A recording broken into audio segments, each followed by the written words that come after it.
मुझसे बहुत से लोगों ने कहा कि एनएसजी को लेकर के आप लोकसभा में कहिए और विधानसभा में कहिए। मैंने कहा मैं ये बात नहीं कहूंगा, और मुझे तो ये लगता है जो डरपोक लोग हैं वो एनएसजी रखे हुए हैं। उत्तर प्रदेश की राजनीति में वीआईपी सुरक्षा को लेकर कई बार सवाल उठाए गए और कई दिग्गजों का सुरक्षा भी हटाया गया। इसमें 6 से 7 साल पहले की अगर बात करें तो कई दिग्गज थे जिनके सुरक्षा वापस ली गई। पहले पूर्व सीएम अखिलेश यादव की पत्नी जो सांसद डिंपल यादव हैं, आजम खान, शिवपाल यादव और एसपी के जो महासचिव हैं रामगोपाल यादव, Z+ सिक्योरिटी उनको हटाकर Y+ कैटेगरी दिया गया। 2019 में ही अखिलेश यादव जैसे दिग्गजों की सुरक्षा में भी कटौती की बात हुई थी, लेकिन हुआ नहीं, Z+ सुरक्षा हटाया नहीं गया। अब अचानक से ये बात इसलिए हो रही है क्योंकि अखिलेश यादव सालों बाद 15 अप्रैल 2025 को एक प्रेस कॉन्फ्रेंस करते हैं। उसमें वो कहते हैं कि वो मुझे डराना चाहते हैं, इसलिए हमारी सुरक्षा वापस ले ली। और मैं तो कहूंगा कि डरपोक लोग सुरक्षा रखते हैं। अब ऐसा नहीं है कि अखिलेश यादव की सुरक्षा वापस ली गई, लेकिन अखिलेश यादव ने जो कहा वो पहले बयान सुनिए। जिस दिन तुमने एनएसजी वापस ली थी, एनएसजी जिस दिन वापस ली थी, उसी दिन मुझे आपकी नियत और मंशा का पता लग गया था कि आप डराना चाहते हो। मैंने कभी सवाल नहीं पूछा। मुझसे बहुत से लोगों ने कहा कि एनएसजी को लेकर के आप लोकसभा में कहिए और विधानसभा में कहिए।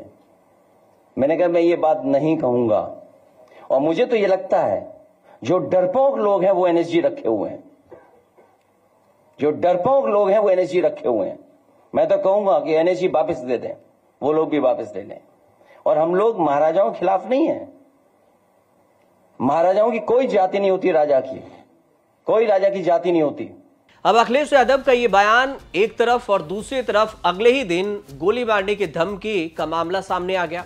इस मामले में समाजवादी के जो अधिवक्ता हैं, सभा में अधिवक्ता सभा के राष्ट्रीय सचिव हैं अनवर सादत अंसारी, उन्होंने जहांगीरगंज थाने में शिकायत दर्ज करवा दी। एफआईआर के अनुसार 12 अप्रैल को फेसबुक पर लखीमपुर खेरी के अमरेंद्र प्रताप सिंह ने अखिलेश यादव को खुलेआम गोली मारने की धमकी दे डाली और कई अन्य लोगों ने भी इस पोस्ट का समर्थन कर दिया।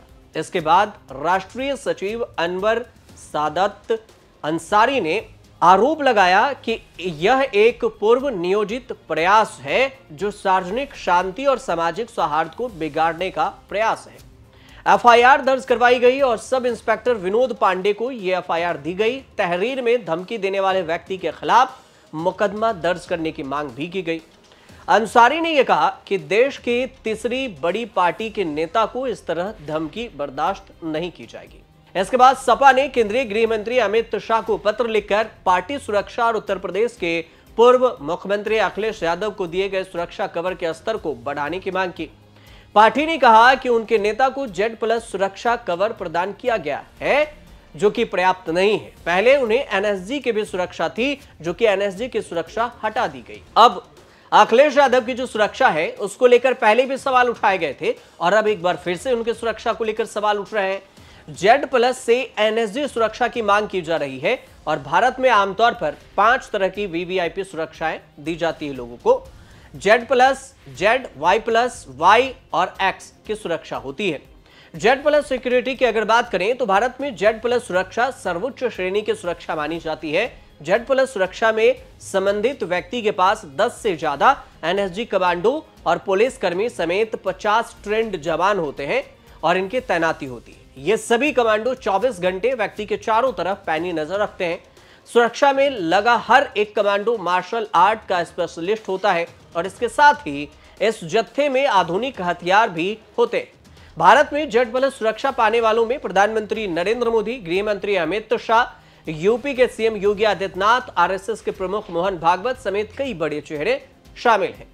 लेकिन जो एनएसजी की बात की गई है कि एनएसजी की सुरक्षा भी दी जाए, तो एनएसजी की अगर बात करें तो इसका full form national security guards है और इसका मुख्य काम होता है आतंकवाद से लड़ना।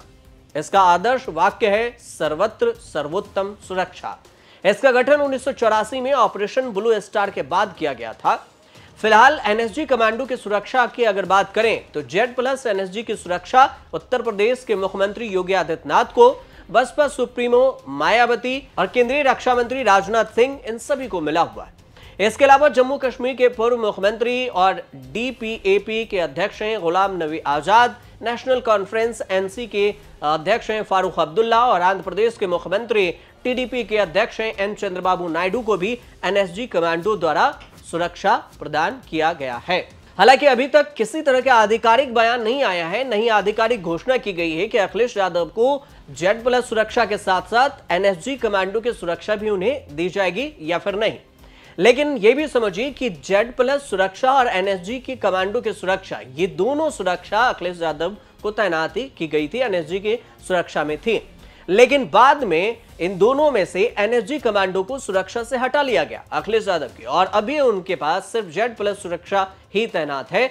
और इसी को लेकर अखिलेश यादव ने 2 दिन पहले ही उन्होंने बयान दिया एक प्रेस कॉन्फ्रेंस में कि सुरक्षा हमें चाहिए नहीं और हमें पता है कि सुरक्षा हटाने के पीछे उनका मकसद क्या था, और इसीलिए हम तो कहते हैं कि डरपोक लोग सुरक्षा को रखते हैं। और इसके बाद अखिलेश यादव को धमकी दी जाती है और उसके बाद सपा की तरफ से ये मांग के जाते हैं अमित शाह से कि उन्हें एनएसजी के सुरक्षा दिए जाएं, एनएसजी कमांडो उनके सुरक्षा में लगाए जाएं। अब अखिलेश यादव की सुरक्षा में एनएसजी कमांडो की तैनाती होगी या नहीं होगी, ये तो आने वाले वक्त में ही पता चलेगा। अगर इस पर कुछ अपडेट आएगा तो हम आपको जरूर बताएंगे। फिलहाल आप हमारे साथ जुड़े रहिए और देखते रहिए न्यूज़ तक।